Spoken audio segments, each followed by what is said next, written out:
It's my pleasure this afternoon to welcome everyone on the occasion of a talk on India and the emerging geopolitics in the Indian Ocean region. We have Dr. Amit Kumar with us. He was a fellow here for 2 years. He completed his fellowship some time ago and he works in the field of international relations and has written many important articles and books on the subject. So I extend a very warm welcome to Dr. Amit Kumar, and once again I welcome everyone. India and the emerging geopolitics in the Indian Ocean region is a very topical issue. We know that the Indian Ocean, which Dr. Amit Kumar has also emphasized in his abstract, is home to the largest concentration of human population in the world. And I must point out that for most of human history, this was much more so than what it is now. In fact, prior to the European explorations and conquests in the Americas, in the North and South America, it was basically the Indian Ocean region where the world economic system was centered. And not only that, but the cultural influences also traveled among the countries of the Indian Ocean region, both by land and by maritime routes. Moreover, India had, partly by dint of its central geography and partly because of its great civilizational, cultural and economic strength, which was also reflected in its leading role in international trade for more than 2 millennia, India had occupied the center stage in the Indian Ocean. Of course, China too was important,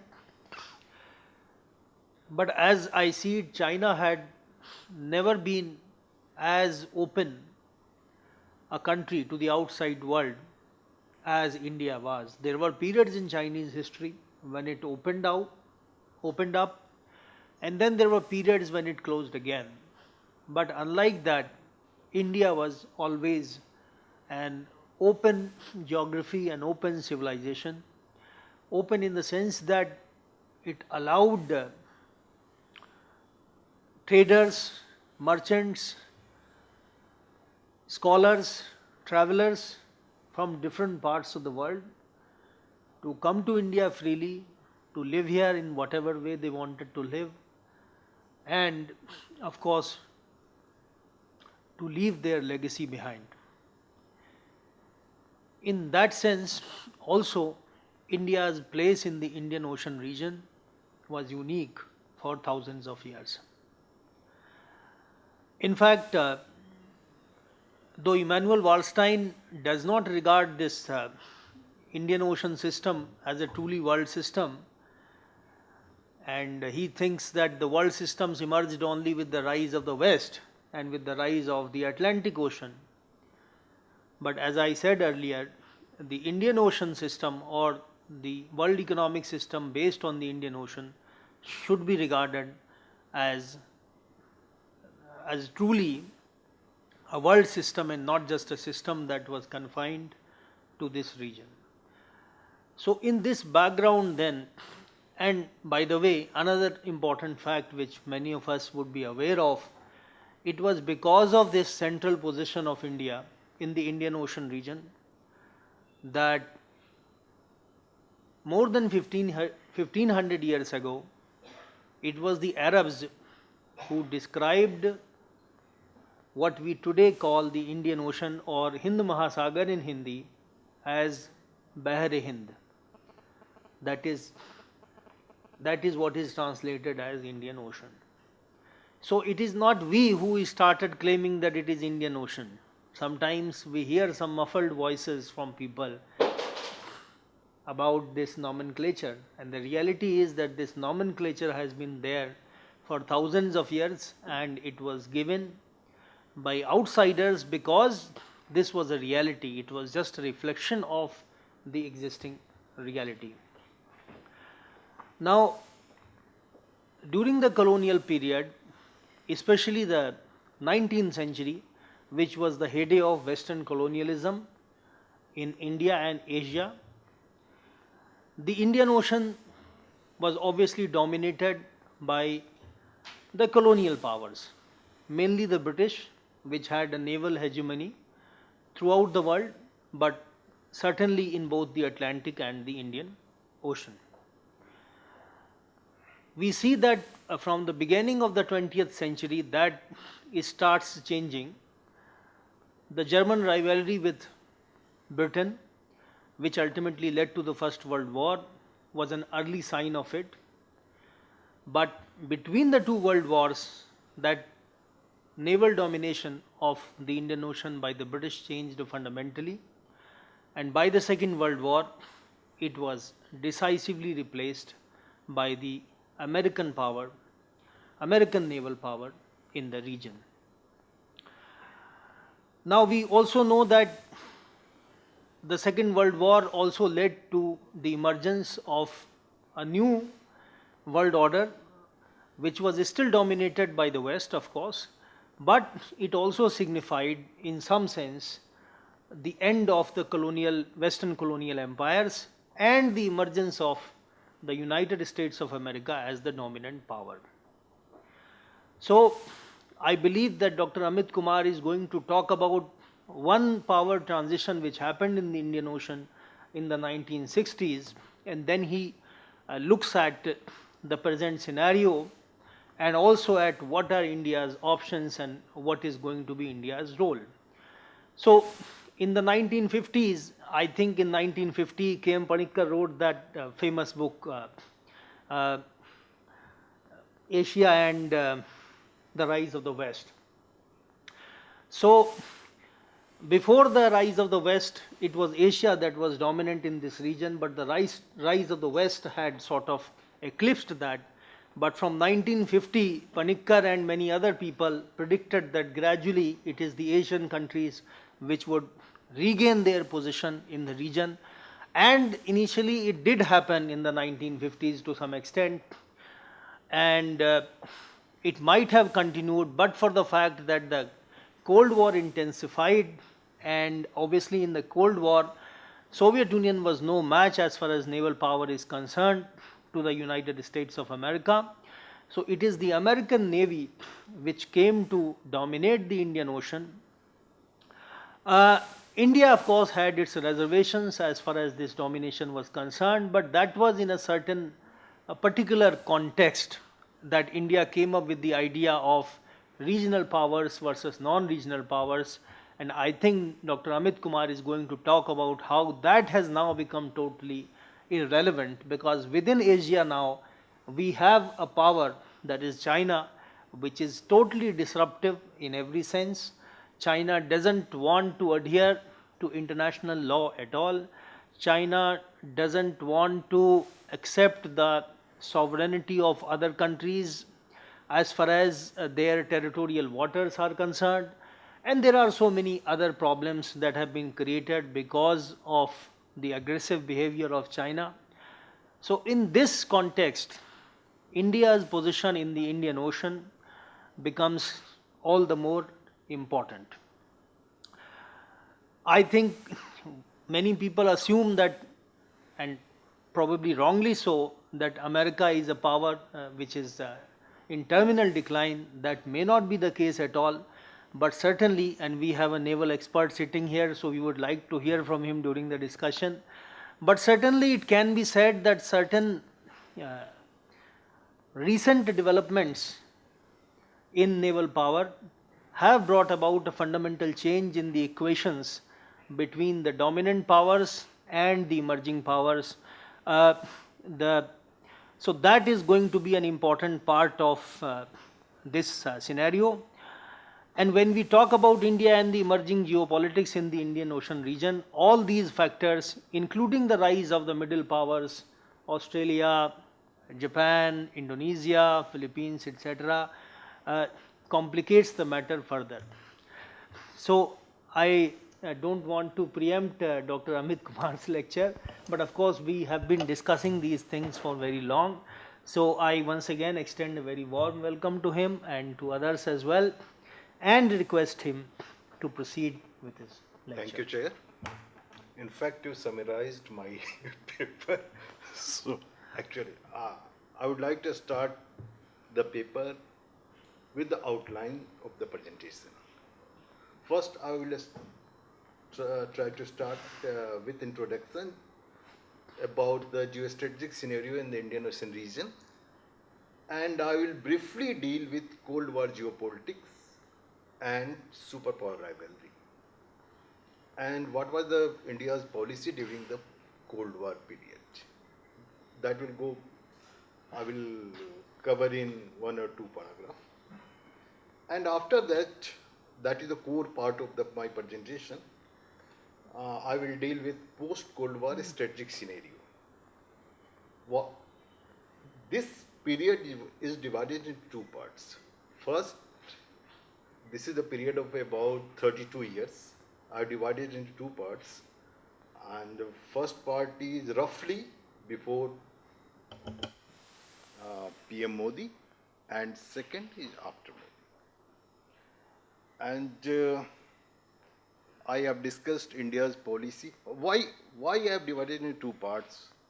Because there is no change in core of the policy, but there is something change on level of pragmatism and intensity.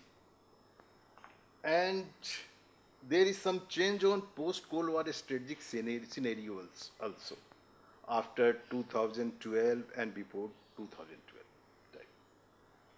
After that, I will discuss India's policy. What were the key changes in India's Indian Ocean strategy, initial years, or you can say early years after the end of the Cold Wars and the later phases. I have given some challenges and policy options also. Thank you. First, geostrategic scenario in the Indian Ocean region. The Indian Ocean, the third largest ocean and the home of nearly 2.7 billion people, lashed together by critical trade routes and some choke points, is a major source of minerals and energy resources, is now ready to accomplish second power transition within the span of 60 years. Unlike the first power transition of 1960s, it is not so quick and so smooth. It is evolving, and transition period is so long. It is evolving after the end of since the end of the Cold War. And we are not certain that when it will be accomplished. In the late 1960s, during the first transition, it was clearly anticipated that US and Soviet Union will come forward to fill the Indian Ocean power vacuum created with the withdrawal of British forces from the east of Suez. The region is aspiring now new imperatives for a structural adjustment. This would also mean reformulation of relationships among the major powers and regional powers and their relation with other littoral states and island states also. The Indian Ocean region has once again become an arena of strategic competition among extra-regional and resident powers. This is, you can say, Chair said, extra-regional versus regional.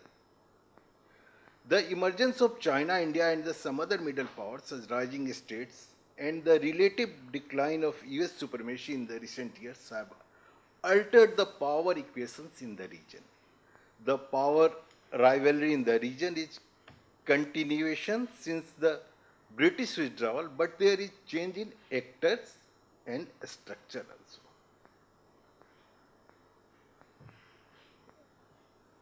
Now I will come to Cold War geopolitics and superpower rivalry. I will go briefly. Uh, During the Cold War period, the geopolitics of Indian Ocean was influenced and shaped by nature of bloc politics and superpower rivalry. After the British withdrawal, United States of America and Soviet Union deployed their naval forces for different regions. Initially, it was not aimed for power rivalry. USA was interested in Middle East resources, while Soviet move was for the influence in the region. Later, with converging interests, both superpowers became rivals, which continued till the disintegration of the Soviet Union and the end of the Cold War. What was India's strategy during the Cold War period? There was no such India's Indian Ocean strategy till 1970.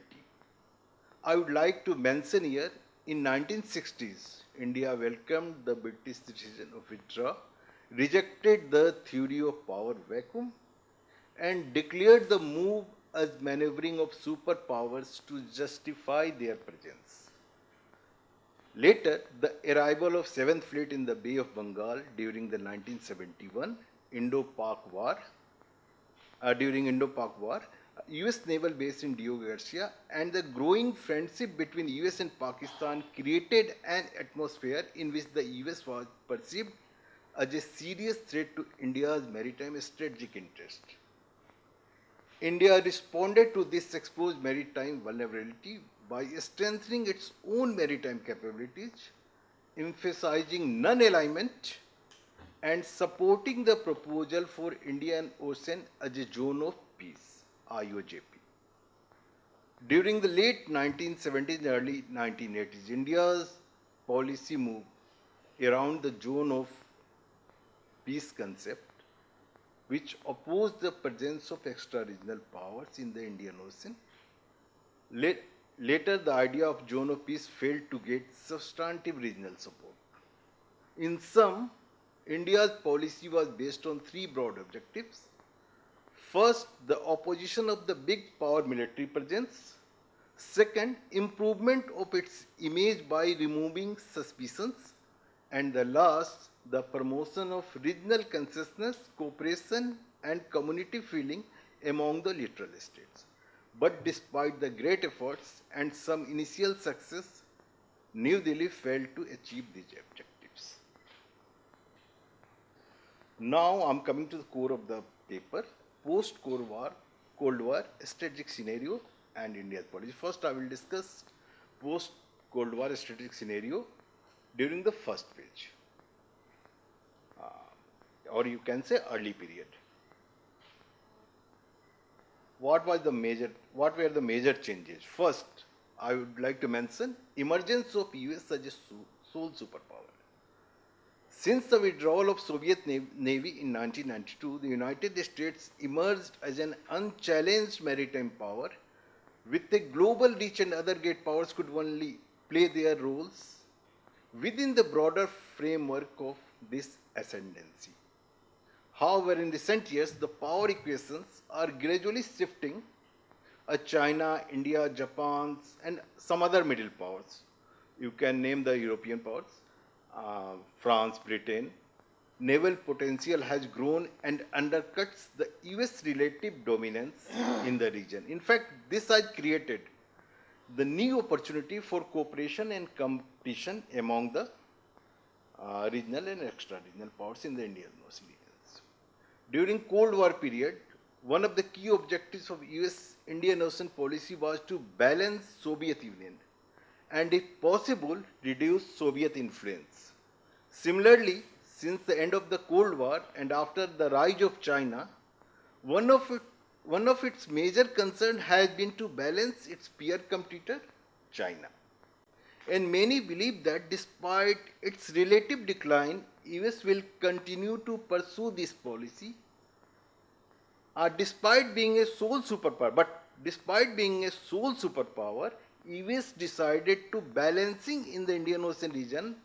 Balancing means balance the China in the Indian Ocean region through ad hoc coalitions, and certainly not only by alliances. What matters US in the Indian Ocean region? For US, maintaining a secure ocean highway matters. That is security of sea lane of communication, security of choke points. Like there are many choke points, vulnerable choke points in the Indian Ocean regions like Malacca Strait, Strait of Hormuz, etc. Defending, I mentioned defending choke point matter, resource matter, allies matter. Here, Australia is allies in Indian Ocean region. And after rise of the China, Indian Ocean or Indo-Pacific, balance of power matter. And so subsequently, India matter for US.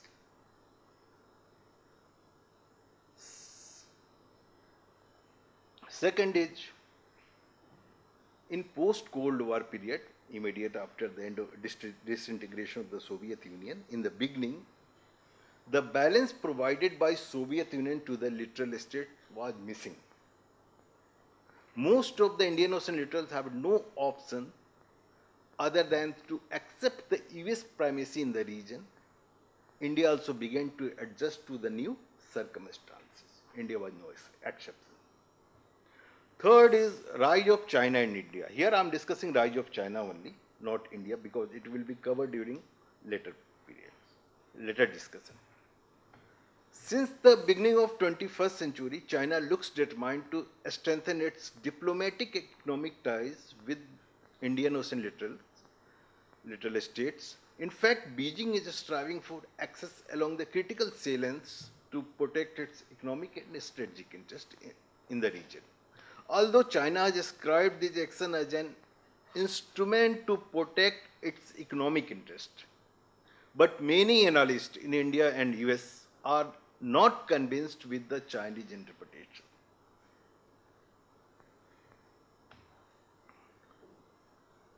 And this is interesting that in India, among the policymakers and academicians, many, you can say more than 50% academicians are very much convinced with Chinese interpretation. They are not with US interpretation or West interpretation. The primary question comes out whether the Chinese assertiveness in the region is aimed only to secure seaborne trade, or there is hidden agenda to expand strategic footprints and enforce regional supremacy. This is a complex strategic situation that could determine the future direction of China's relationship with the United States, middle powers, as well as island and other littoral states. With the penetration in the region of India's influence, China is signaling that Indian Ocean is not India's ocean, and this is not India's sphere of influence. Fourth change is, I highlighted here, greater role of regional actors in Indian Ocean power politics. Ongoing maritime activism of China and India suggests that they are ready to play a more assertive role in Indian Ocean power politics in the coming decade, both India and China. It means that these two regional actors, China and India, and the extra regional actor, US, are about to dominate the Indian Ocean power game. This is the first time. For the first time in modern history of Indian Ocean politics, the regional states are not only prepared but capable enough of play key roles. Since the 15th century, the extra-regional players with colonial and imperialistic notions managed to dominate the ocean. Fifth point is growth of regional, yeah, moving towards regional integration. After the end of the Cold War, Indian Ocean littorals, major powers, I'm not saying major powers, major countries and small littorals started to move towards regional integration. In fact, the new wave of globalization in the early 1990s opened the doors of regional cooperation in the Indian Ocean. The inward looking approach to regional cooperation, as practiced since 1960s by many developing countries in the region, gave way to global and regional economic integration. They opened up with integration with regional and global markets. India was no exception. The tempo of ocean regionalism got accelerated. Desire for intense cooperation in the Afro-Asian region by the countries of three continents, Asia, Africa and Australia, obtained a formal shape with the formation of Indian Ocean Rim Association for Regional Cooperation, IORARC, in 1997. Now IORARC is called IORA, Indian Ocean Rim Association. From its inception with 14 member states, the membership has expanded to 23 countries and 10 dialogue partners. IORA was established with the aim of promoting economic and technical cooperation, including expansion of trade and investment, still waiting to accelerate. It has hardly attained any political importance after more than 25 years of its establishment. Even the inaugural IORA Leaders Summit held on 7th March 2017 in Jakarta, Indonesia, this was the first summit, could not be much successful to generate momentum to strengthen regional cooperation in the Indian Ocean region. This was the 5 points, the 5 changes. Now I'm coming to the second phase. What was the changes? What were the changes in the second phase? This is very important, and in fact, these are new changes. Like Europe's renewed interest in the Indian Ocean region. This was missing in earlier period of post-Cold War period. European Union and major powers of Europe have already come up with Indo-Pacific strategy. This is the recent phenomena. Recent you can say after 2012. Before 2020, France was the only EU country to develop an Indo-Pacific strategy based mainly on the fact that it sees itself as a resident powers in the region. Germany and the Netherlands reformulated their perspectives of the area in September and November 2020. In March 2020, the UK's integrated review of security, defense development and foreign policy announced that London would tilt towards the Indo-Pacific, and while the European Union issued its own strategy for the region in September 2020. Europe's interest in Indian Ocean region is directly linked to the US tilt towards Indo-Pacific. Before that, most of the countries of European Union, Europe, were not much interested in security politics of Indian Ocean region, except France. The rise of China, its Belt and Road Initiative, rule-based order, freedom of navigation, and the uncertain trajectory of US foreign policy compelled Europe to pay attention towards larger Indo-Pacific region. Economic stability in the region and security of Indian Ocean sea lane of communications lock are key concerns for European powers, European countries. Many believes that the weakening of US alliance commitments and its insistency in burden sharing generate a sense of insecurity among the European states. Particularly for Indian Ocean region, the renewed interest of Germany and Britain primarily can be seen from this point of view. Because of the same, European powers are diversifying its approach towards security cooperation in the Indian Ocean region. It is set to pursue its security and military interests in the region with or without the collaboration of European and Western powers. The current ambiguity of the US over the deployment of its military forces around the globe might be one of the key reasons for the recent shift in German approach towards the Indian Ocean region. Some bonding forces are there. For example, France has intense economic and defense relations with India, the UAE and Qatar, as well as some Southeast Asian states. France has a strategic partnership with India since 1998.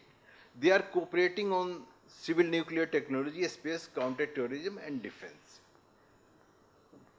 In addition to ensuring safe and secure sea lanes and freedom of navigation, Germany has interest in energy resources. Persian Gulf regions can emerge in the near future as one of the alternative source of Russian oil. Germany is looking forward to commence exploration of sulfide deposit in the Indian Ocean basin, mainly central Indian Ocean basin. Germany also eyes on arms export in some countries of the Indian Ocean region. Next, I will come to Australia's interest in the Indian Ocean. This is completely new. Australia was missing link in India's Indian Ocean engagement policy. Australia, one of the pillars of Indian Ocean power politics, three pillars are identified: India, South Africa, and Australia. Australia has the region's longest Indian Ocean coastline as well as the largest search and rescue zone. It has profitable offshore hydrocarbon reserves. A majority of Australia's seaborne export depart from ports of the Indian Ocean, and almost half of the Australian naval fleet is stationed there as well. Despite of these factors, Australia-India cooperation was very minimum earlier.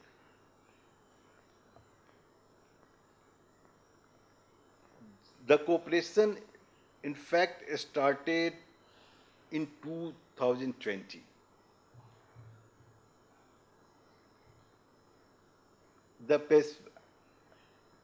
Australia started to prioritize the Northeast Indian Ocean in its 2020 Defence Strategy Update, and Canberra is working to increase its influence in the West through a variety of diplomatic and economic measures. Worsen Australia-China relations, strategic as well as economic and trade, security concerns, rule-based order, emerging Indo-Pacific concept, relative decline of US, and certainly rise of India compelled Australia to shift the attention towards Northeast Indian Ocean and India. Next is rise of minilateralism. This is interesting and new thing. Rise of minilateralism raised the debate that which one is better, multilateralism or minilateralism in Indo-Pacific politics, basically. Minilaterals are the new game in the region. Minilaterals in the Indo-Pacific or the Indian Ocean region are mostly a response to China's rise and the consequences challenge to the regional or sub-regional balance of power. For example, Quadrilateral Security Dialogue Quad and Australia, United Kingdom, United States Pact AUKUS are minilaterals to enhance cooperation.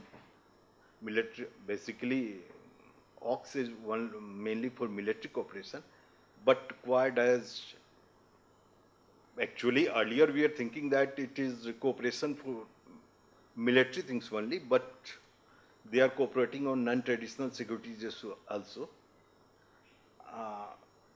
They have agenda to balance China in the Indo-Pacific region and enhance the cooperation among the Indo-Pacific states.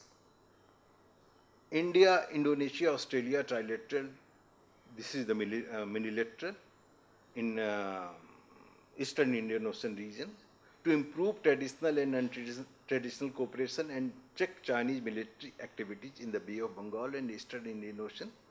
Japan, India, Bangladesh, India, and Japan, Sri Lanka, India, minilateral or new initiative in trilateral business will certainly help India to boost infrastructure and connectivity in the region as well as balancing China in its region of influence.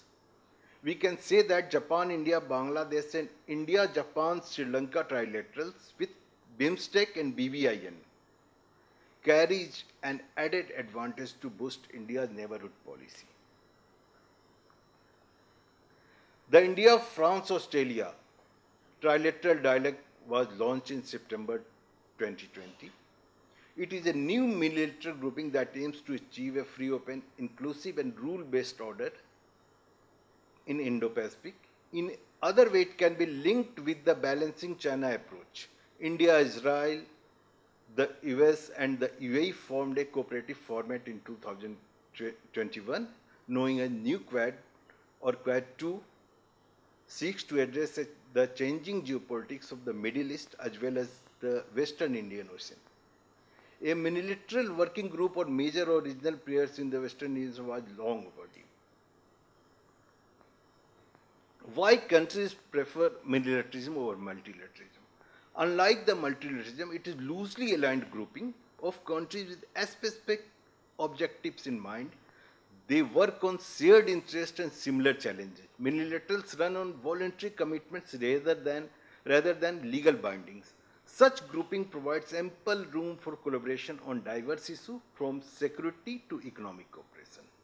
The flexibility expands the scope of cooperation on urgent issues.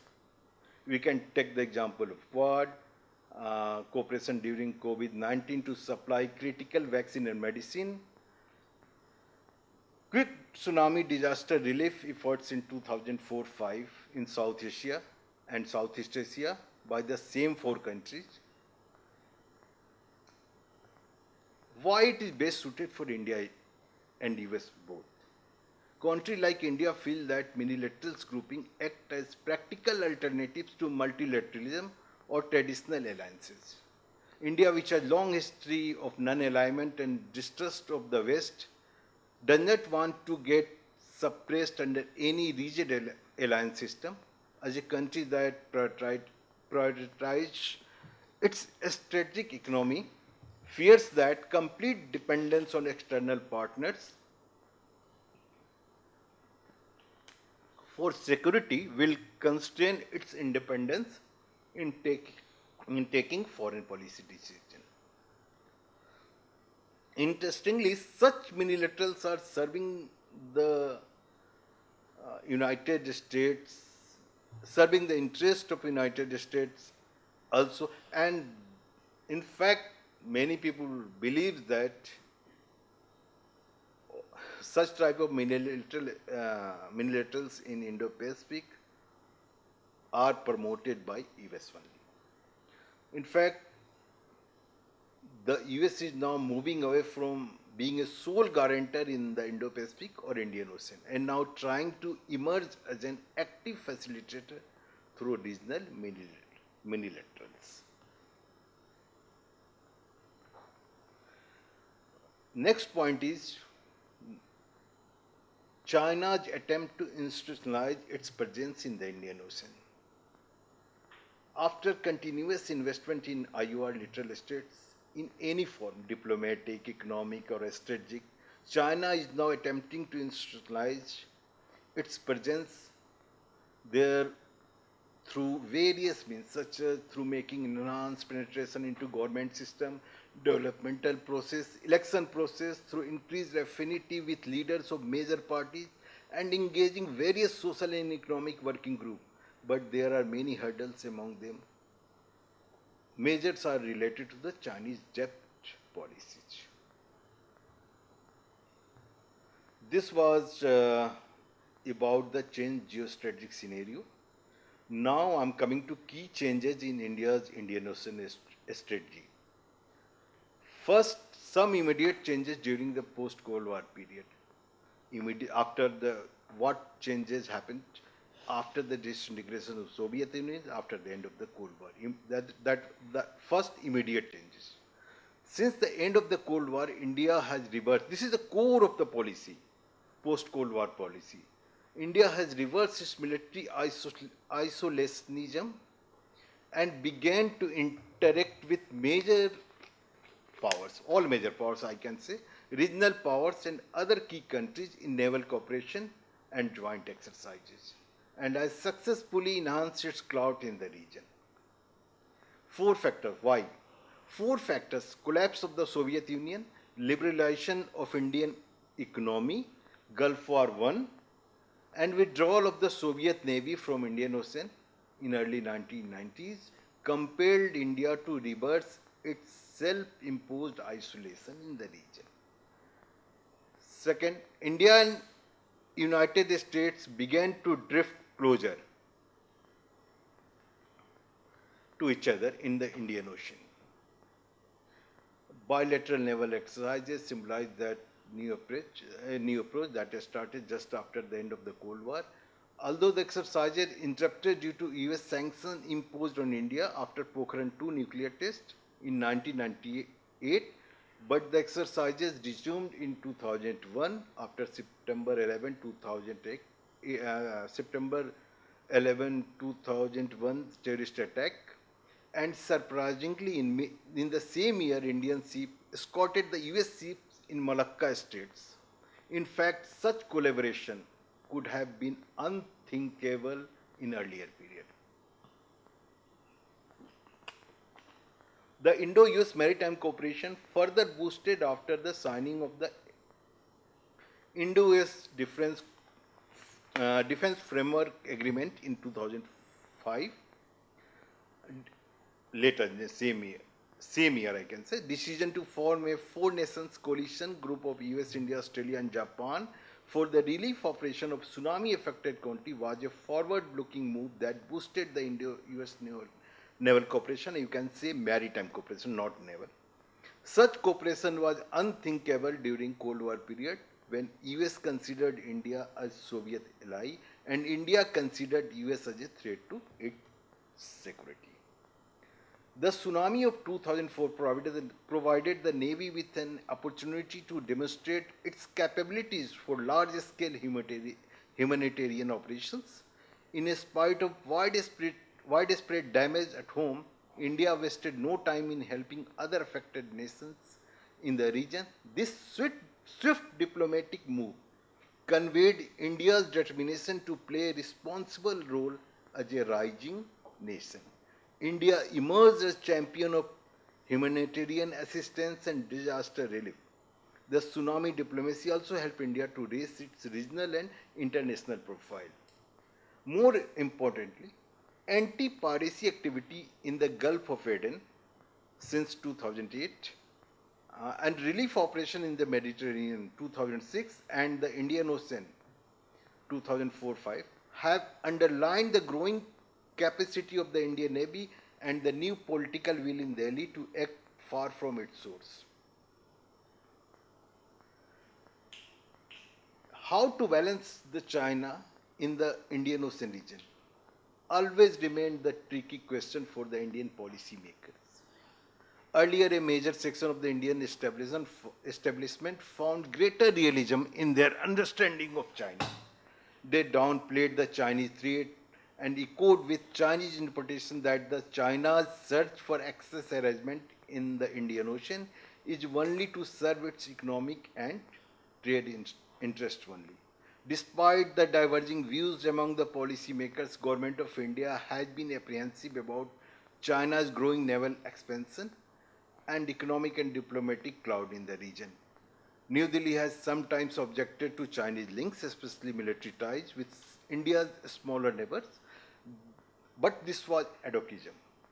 Until the 2005, beside the economic assistance and development project, India took a number of steps to provide continuous military assistance in form of training, advice, or gift of naval equipment to many smaller littoral states, but Indian efforts could not match the Chinese efforts or Chinese economic package. The real change came in neighborhood. I'm talking about neighborhood, India's backyard. Backyard word is not straight, both politically correct, but I'm using it. The real change came after 2015 with the unveiling of Prime Minister Narendra Modi's vision for the Indian Ocean region called Sagar, security and growth for all in the region. Prime Minister Modi first spoke about Sagar not in India but Mauritius. The selection of place itself reflects the importance of strategic islands in the Indian Ocean policy or strategy. Recent years, Indian Ocean strategy, in line with the vision of Sagar, has worked successfully to regain influence in its backyard, particularly in the Maldives and Seychelles and Sri Lanka also. The Vision Sagar Prime Minister speeches is basically the Prime Minister's speeches at Mauritius and Seychelles in 2015. The speeches outlined some key elements of Indian Ocean strategy. I have picked three. First, his vision reflects India's determination to secure mainland and island territories and defend its maritime interests. Second, PM Modi asserted for deepening security cooperation with regional partners. He also stressed the need to elevate the India security partnership with Seychelles and Mauritius and strengthen regional mechanism in combating terrorism, piracy and natural disasters.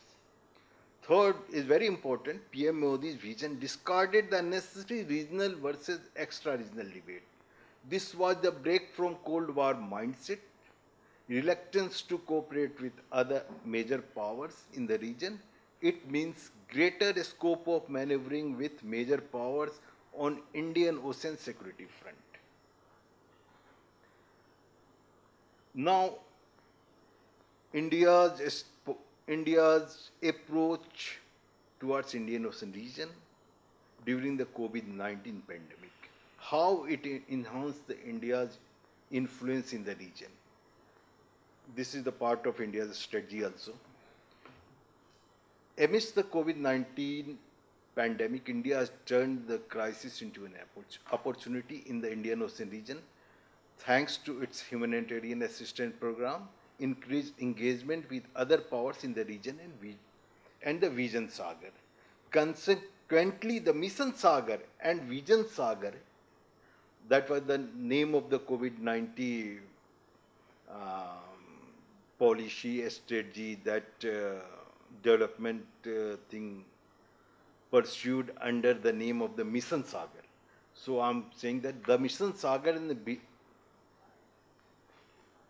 the Mission Sagar and the Vision Sagar combinedly enabled India to get a certain edge over China in the balance of power game in the Indian Ocean region. The crisis offered India an opportunity to expand and strengthen its relationship with the Indian Ocean littoral states through Mission Sagar. India's COVID-19 humanitarian assistance aid and outreach program to Indian Ocean littoral states initiated by the Government of India on May 10, 2020. With some exceptions, there was some exception, but such international humanitarian responses have generated goodwill between benefactor and beneficiary.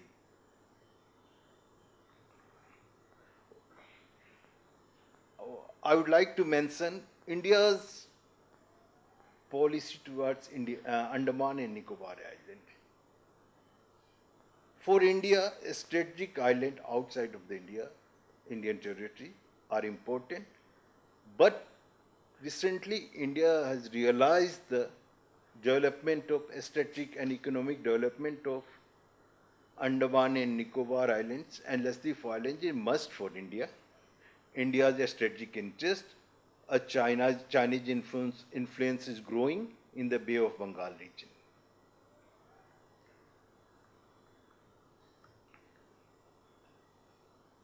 I mentioned that Australia is not a missing link in India's Indian Ocean engagement.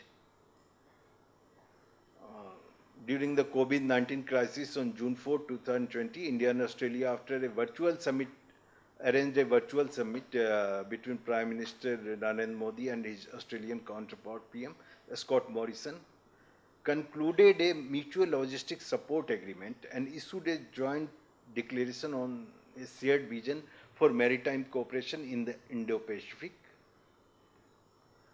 Next is focus on, I'm talking about India's strategy, change strategy. India started to focus on maritime domain awareness. This became priority for India. On November 26, 2008, attack on targets in Mumbai from the sea by Pakistani-sponsored non-state actors tarnished the India's image as regional leader. Such attacks from the sea exposed the vulnerability in India's defense preparedness and compelled India's defense strategy to reorient maritime security policy and put considerable priority to maritime domain awareness. India-France relation I have discussed earlier. India-France is very crucial for balance of power especially in Western Indian Ocean. Now I'm going to discuss challenges and the policy options. I have outlined, I'm giving 6 policy options. You can say this is challenges also, indirectly. First policy option is about regarding the India's ambitions and efforts to turn brown water navy into blue. The nation's new naval activism, in fact not so new, far from its own shore, reflects the nation's growing economic interest and political ambitions in distant land, reflects Navy's determination to transform itself from coastal brown water to blue water Navy. To sustain far-flung operation, Navy needs reliable access arrangements. Secure access and bases in foreign lands is critical for the projection for a blue water Navy. New Delhi should not have hesitation on that front. Ideally, India doesn't accept such type of recommendation, but New Delhi, in changed circumstances, and India has regional aspiration, so New Delhi should not have hesitation on that front. This is imperative and history imperative. China is moving in this direction. European powers moved on that, earlier moved on that, the US moved on that direction. So it is imperative for any regional power or superpower. And see the history of warfare and statecraft that fully support this hypothesis. Second policy option is... I would suggest that you just give pointers that these are the 6 policies or challenges rather Bus than 2, 3, 4 rather than because we have run out I spoke only 30 to 35 minutes. No, it has been 45. It started at 3:15. 45. You took 10 minutes. It started at 3:25. Second policy option is a peaceful and a stable IOR is in favor of IOR's interest as well as India's national interest. It is therefore essential for India to assume the role of a net security provider in the region. India has potential to become a net security provider in the Indian Ocean region. The net security involves 4 different activities that are capacity building, military diplomacy, military assistance, and direct deployment of military forces. There is no doubt over India's capabilities in all 4 aspects. But there is advocacy in India's approach. It must go for consistency and comprehensive approach. Third, growing gap in naval capability with China should be cause of concern for India. Although in recent years, Government of India has taken many steps to enhance the naval capability, but it needs to do more. Indigenous aircraft carrier has already enlisted in the Indian Navy. We have Arihant, nuclear-powered nuclear submarines. The second one, industrially built nuclear-powered submarine Arigat, is expected to commission in the Indian Navy by 2024. Then where is the problem? Problem is number of submarines. Particularly in comparison to China, India has 16 conventional diesel-operated submarines and one nuclear operated submarines, while China's total number of submarines is 56. Out of these, 6 are nuclear powered. Fourth policy option, there is rise of multilaterals, but it does not mean that the days of multilateralism is over. Both can go together. India must initiate unilaterally as well as collectively to restrict for the restructuring of IORA to make the organization successful like ASEAN. Otherwise, we will invite China to form a new regional grouping or sub-regional grouping in the IOR. China has hinted for that earlier also. India has done excellent on engagement front. Indonesia and Australia is now not a missing link, but India's maritime cooperation with GCC countries, except Oman, is not satisfactory.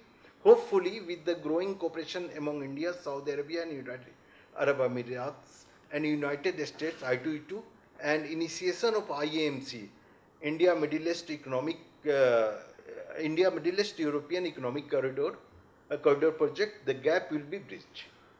And last, European powers except France and Britain cannot do much on security front, so their capacity can be utilized according to their strengths on economic and non-traditional security front. Broadly saying, connectivity and infrastructure are two fronts where Japan and EU can play effective role. Many militaries are waiting for on these fronts, and it would have multiplier effects will be boost for Indian Ocean economy. Thank you. We come to end of this session, and I take this opportunity to thank all the members of the audience for their presence and Dr. Amit Kumar for his very comprehensive and interesting presentation. And let's continue the discussion over tea.